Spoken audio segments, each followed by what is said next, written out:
Do they care about winning here or just making the Capcom Cup? They care about both, but the number one priority, I would say, is making the Capcom Cup. That is the number one mission. Make it to Capcom Cup. Once you get to top 2, because at this tournament, 2 players get into Capcom Cup. Once you get in the top 2, for sure you still care about winning, but you are... Losers Finals is going to be a more important match than Grand Finals. And I was in that position, for example, in 2021, I qualified for Capcom Cup in the CPT Midwest. They had also 2 qualifiers per region back then, and Rob won the first one. I got second to Rob. In the second one, I lost to Rob again, and in Losers, I had to play Dual Kevin, and I beat Dual Kevin in Losers Finals, which got me into Capcom Cup. That's all I cared about. Once I got to Grand Finals, Rob, I did want to like get it together and not let Rob beat my ass. He beat me 3-1 again. But once that match happened, that's emotional release right there. That was the big deal to me. And then they fucking canceled it. I swear to you, I feel so robbed, and I know Rob feels way more robbed because Rob was actually a gamer. Rob, I think, is one of the players. I've talked about this a little bit. I talked to iDom about this too. I feel like iDom got extremely robbed from having the most dominant era in Street Fighter V history.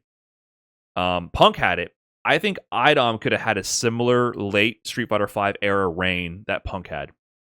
But COVID ruined that for him. He won Capcom Cup 2019.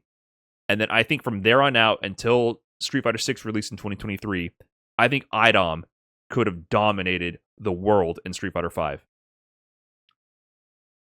Rob, on a similar wavelength, 2021 hit his peak, and Rob was actually doing really good. And Rob was competing in the Midwest, so winning what he could in the Midwest. But also, like, he was traveling around and winning. Like, he went to Red Bull Kumite. He was beating all these top players in money matches. He would beat Problem X and beat Mena RD. And everyone was like clowning on the CPT regions, and of course by that same token, clowning on me because I was losing to Rob over and over. And I was like, dude, Rob is just fucking nice right now. Like, Rob actually got so good, it was fucking annoying. Rob TV. Rob was so good at this time. And I hate Karen. God, PTSD from that.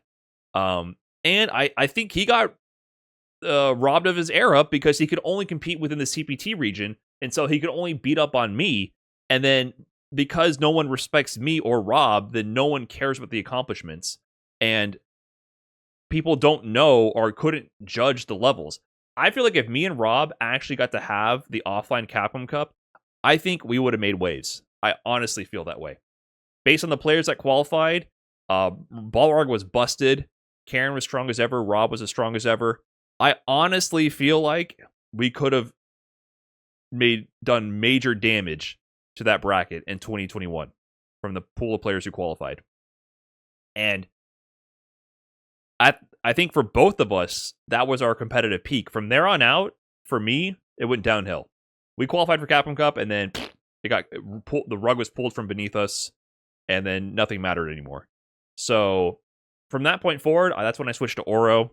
So I still competed, and I still cared about winning, but it was more about like winning my way, doing what I wanted to do and have fun and learn. Because I think ROG would still have been the much stronger competitive pick. And I still had some good results with Oro in Street Fighter V. I still did my thing. I was still pretty proud of what I did with Street Fighter V. But it wasn't like the win at all cost mentality. And I think since then, it's been gone from me, the win at all cost mentality. I still grind and I still want to win, but it's not the same. That 2021 was the time, especially for Rob as well. And then Rob just gave up.